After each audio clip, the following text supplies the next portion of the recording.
Baik, terima kasih dan pemirsa seperti yang tadi sudah disampaikan bahwa saat ini Badan Legislasi DPR RI sedang menyusun RUU tentang kesehatan atau Rancangan Undang-Undang Kesehatan yang merupakan salah satu bagian dalam Program Legislasi Nasional tahun 2023 dan di mana RUU Kesehatan ini juga telah diserahkan oleh Badan Legislasi DPR RI kepada pimpinan DPR RI dalam rapat paripurna. Dan demikian juga disampaikan oleh Menteri Kesehatan Republik Indonesia Bapak Budi Gunadi Sadikin yang menegaskan bahwa perubahan kebijakan dan juga aturan yang dimuat dalam RUU Kesehatan ini bertujuan untuk mendorong transformasi besar dalam sistem kesehatan nasional. Dan pemirsa, berkaitan dengan tersebut sudah bersama dengan kami saat ini salah satu dari anggota Badan Legislasi DPR RI dengan Ibu Sondang Tambubolon. Ibu, terima kasih atas waktunya dari fraksi PDIP dari Dapil DKI Jakarta 1. Ibu, kalau kita membahas terkait dengan apa yang sudah dibahas dalam rapat pleno yang sudah dilakukan oleh Badan Legislasi DPR RI, di mana di sini ada beberapa poin, salah satunya mengenai regulasi dan juga sistem pendidikan dari para tenaga kesehatan di Indonesia. Nah, mungkin kita melihat bahwa bagaimana sistem dan prosesnya itu jauh dari kata sederhana. Bagaimana Ibu melihat ini dan apakah kedepannya akan ada revisi dalam RUU Kesehatan ini, Bu? Ya, jadi memang sudah disampaikan oleh Kementerian Kesehatan, kita sudah mengundang dari Badan Legislasi, kemudian kita juga mengundang dari organisasi-organisasi profesi, termasuk juga kolegium daripada Kedokteran Indonesia, menyatakan jelas-jelas bahwa tenaga kesehatan di Indonesia, khususnya untuk dokter, nurse, bidan, perawat, itu masih jauh dari rasio jumlah penduduk di Indonesia.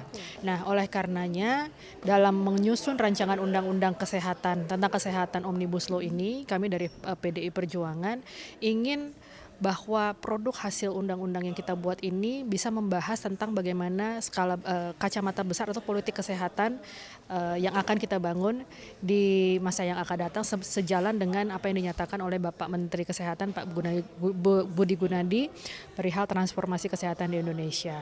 Nah, oleh karenanya kami berharap bahwa undang-undang kesehatan ini bisa menghasilkan undang-undang atau aturan untuk bisa memproduksi tenaga-tenaga kesehatan, baik itu dari segi kuantitas maupun kualitas. Tidak hanya berhenti dari jumlah memproduksi, menghasilkan nakes-nakes dokter, perawat, bidan, dan para medis lainnya, mereka sudah berhasil mendapatkan pendidikan yang berkualitas ya, yang artinya siap pakai.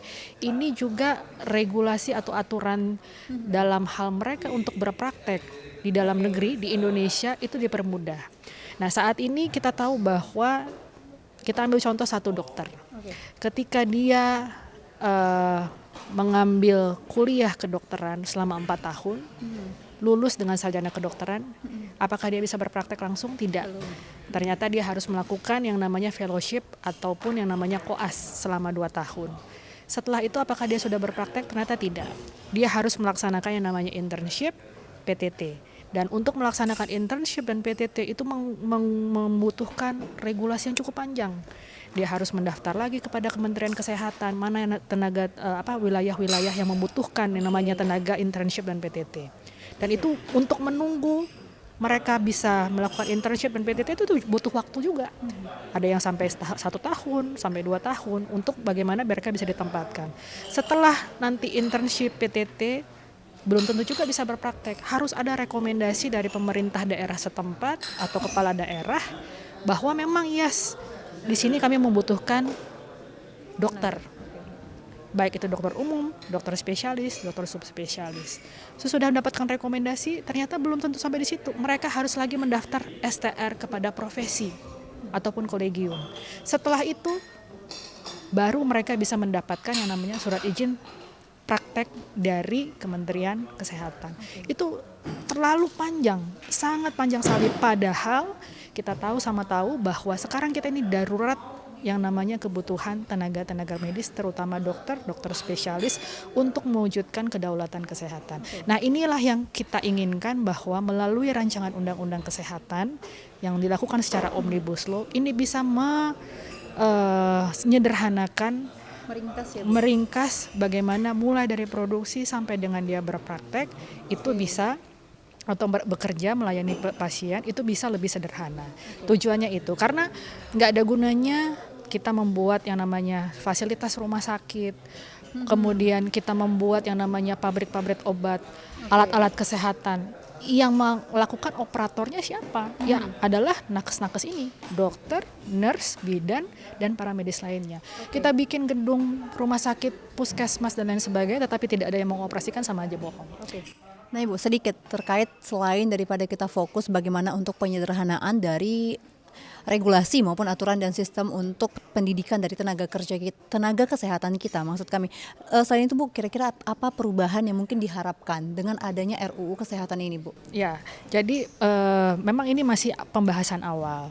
Tadi kami memang masih berdebat apakah rancangan undang-undang kesehatan ini memasukkan juga sekaligus mengenai undang-undang tentang pendidikan kedokteran.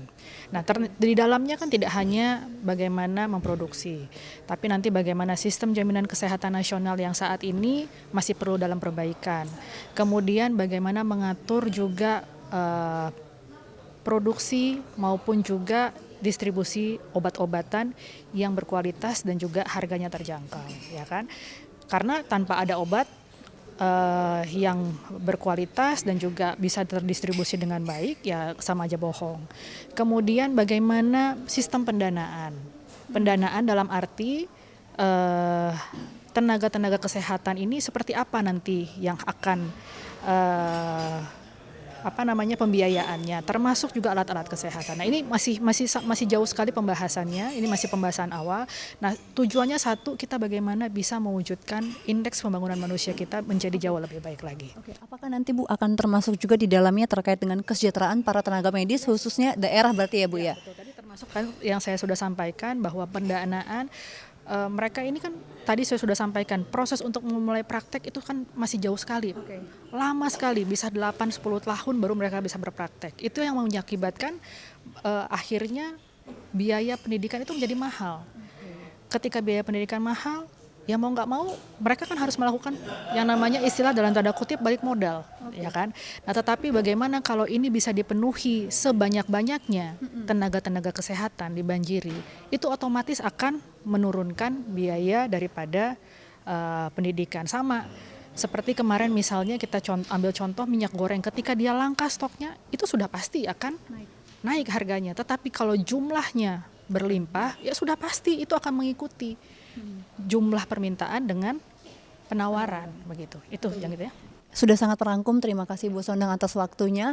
Dan pemirsa, demikian hasil wawancara kami dengan Ibu Sondang Tiar Tampu Bolon, salah satu anggota Badan Legislasi DPR RI, di mana tadi telah disampaikan bahwa selain fokus terhadap adanya peringkasan dari proses untuk seleksi pendidikan dari tenaga kesehatan di Indonesia, tapi juga RUU Kesehatan Omnibus Law ini juga akan fokus terhadap bagaimana nanti kita melihat peningkatan kuantitas dan juga kualitas dari tenaga kesehatan Indonesia dan juga transformasi layanan untuk daerah-daerah di Indonesia.